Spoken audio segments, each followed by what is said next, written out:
ba kasan tamu kamar yadda muka saba gabatar muku da su kowane lokaci. A sa'o'i 24 na baya-bayan nan an samu giragizai a yankin jihar Tawa, Tilabiri da Agadez. A maraicen yau kuwa an samu giragizai a yankin Adar da yankin Isa. Bayan na jamhuriyar Nijar za a samu giragizai da kan iya yin ruwa a arewacin tarayyar Najeriya. Sai ma a daren yau da Allah ya gwada mana nasarar samun giragizai da kan iya yin ruwa a yankin Adar, arewacin jihar Tilabiri da kudancin jihar Difa. A daren na yau idan Allah ya so za a samu giragizai da kan wucewa a yankin Tamsila da nan birnin Mai. Sai kuma gobe idan Allah ya kai mu za a samu giragizai a yankin kudancin kasar nan baki daya. Wannan shine sakamakon hasashen yanayin da ofishin meteo ya bayar a yau. To madalla sai kuma in bayyana muku cewa a ranar jiya ne Talata al'umma musulmi na nan jamhuriyar Nijar suka sallaci wato ƙarshen azumin watan Ramadan, inda a nan babban birnin Yamai bayan an gudanar da sallar Idi tare da halartar magabatan wannan ƙasa ta ta jamhuriyar Nijar. A tsawon gaba shugaban ƙasa, shugaban jamhuriya Alhaji Yusuf Muhammadu, wato sai magabatan suka ɗunguma zuwa fadar shugaban ƙasa domin isar masa da gaisuwar barka da sallah.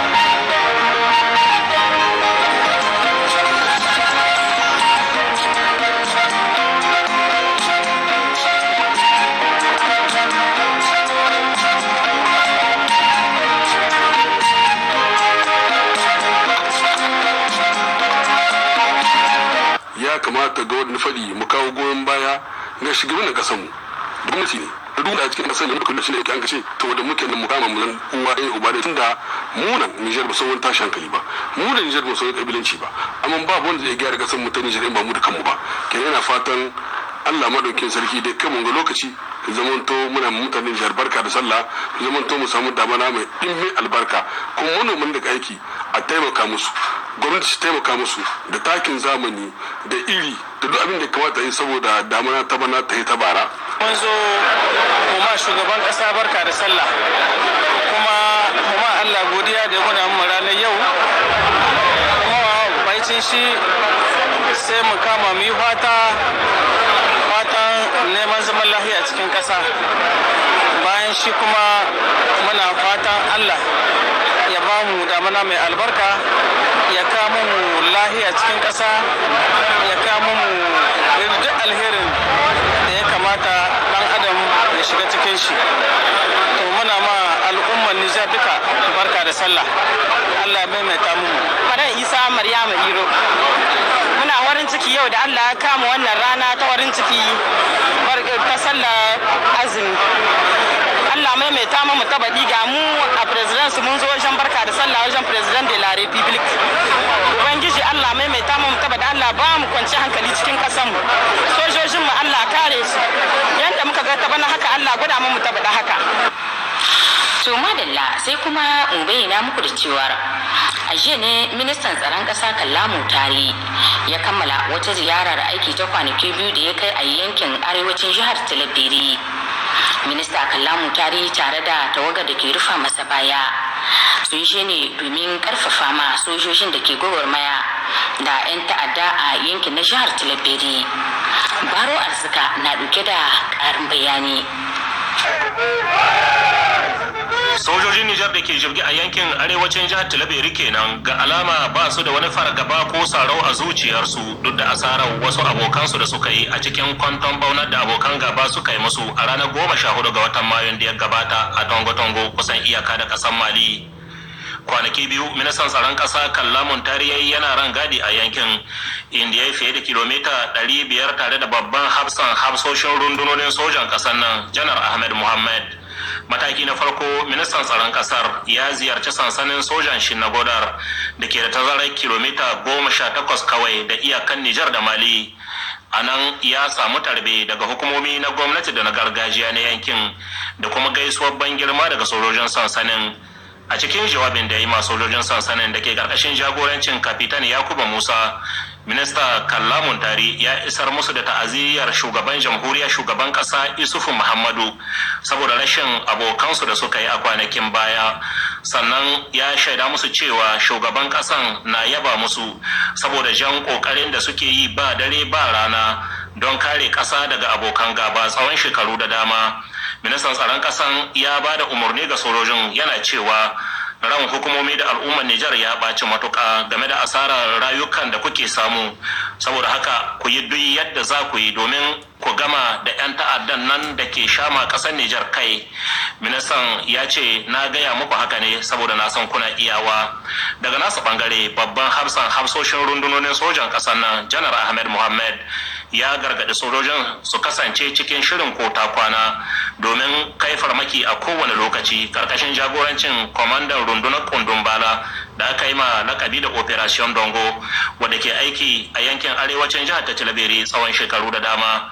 Daga Shinagodar, ministan tsaron ƙasar da tawagar da ke rufa masa baya sun wuce sansanin soja da ke Tilwa, shi ma wani sansanin da ke kusan iyaka da ƙasar Mali. A can minista Kallamun Tari ya ziyarci kaburran sojojin da suka rasa rayukansu a Tongo-Tongo kuma ya yi musu addu'a tare da fatan Allah ya gafarta musu. Hasali ma tare da sojojin na sansanin Tilwa, minista Kallamun Tari ya buɗe baki a shekaran jiya kuma a can ya kwana. Sannan a jiya ranar sallah tun da safe ya tara su inda ya ba su umarni su kare kaimi domin karewa da 'yan ta'addan da suka shama ƙasar Nijar kai maza-maza da gaggawa.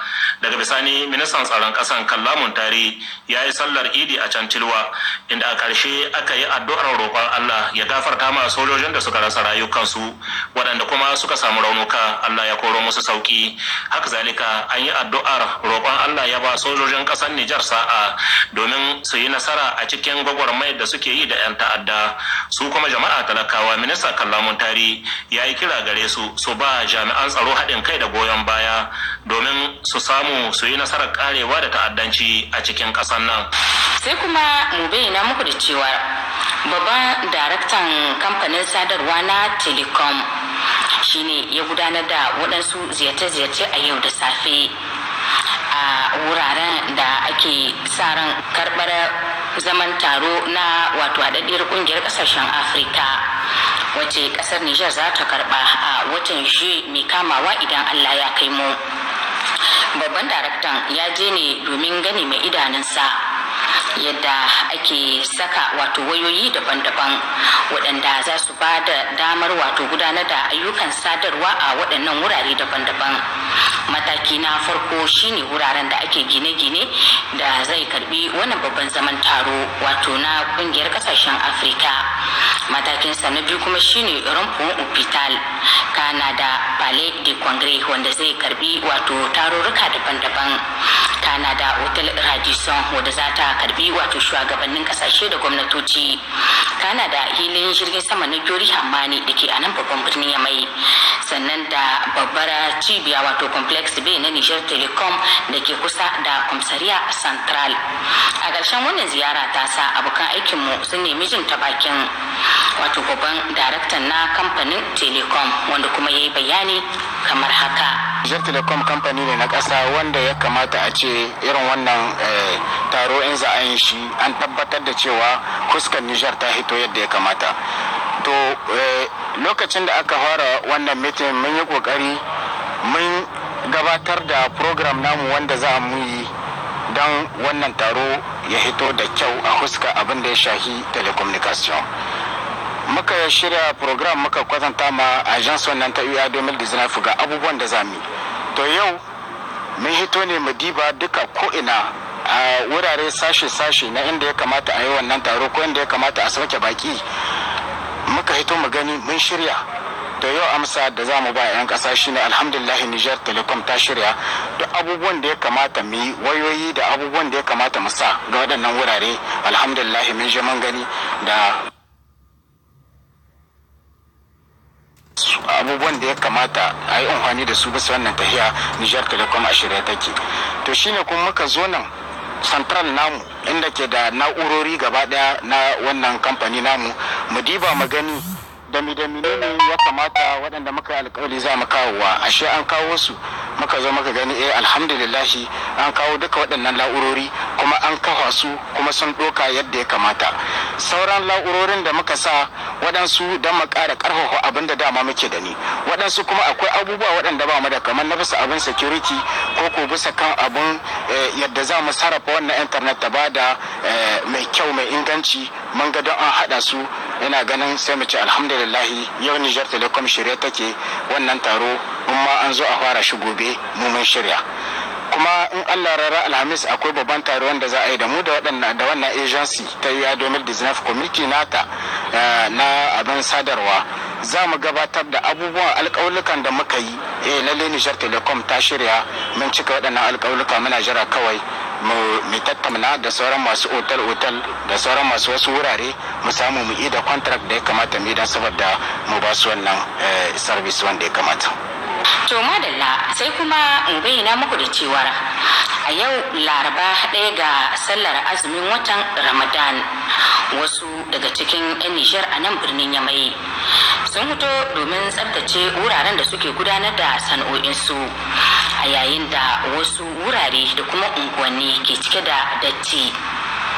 A washe garin sallar azumin watan Ramadan kawai, Niamey babban birnin jamhuriyar Nijar wanda ke kumshe da lankaɗa-lankaɗan hanyoyinsa, wannan babban wurin haɗuwa bayan karfe 10 na wannan rana ta Laraba, inda rana ta buɗe kau, wasu daga cikin 'yan kasuwa sun fito domin tsabtace wurare saye da sayarwarsu, inda motocin ɗaukan shara ko datti ke zurga-zurga kan tituna daban-daban don kwashe dattin nan da can. Bayan haka, kofar babbar kasuwa ko Grand Marché, wurin tsohuwar karamar kasuwar Petit Marché, kasuwar Wadata da wasu unguwanni na nan babban birnin Yamai.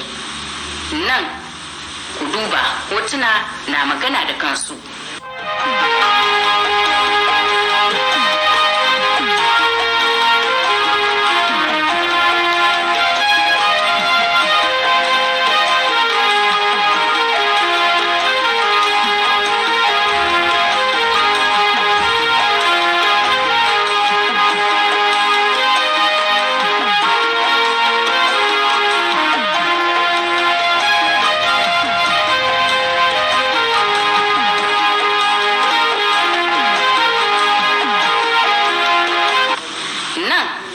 Waɗanne irin halaye ko ɗabi'u ne ya kamata domin nuna kasancewa ɗan ƙasa mai kishi don kanka, domin al'umma ko kuma addininka? Za ku samu amsar wannan tambaya da kanku bayan kun yi zurfin tunani. Duka-duka a nan zan yi sallama da ku game da labaran na wannan lokaci wanda na gabatar muku da su, sai kuma gobe idan Allah ya kai mu.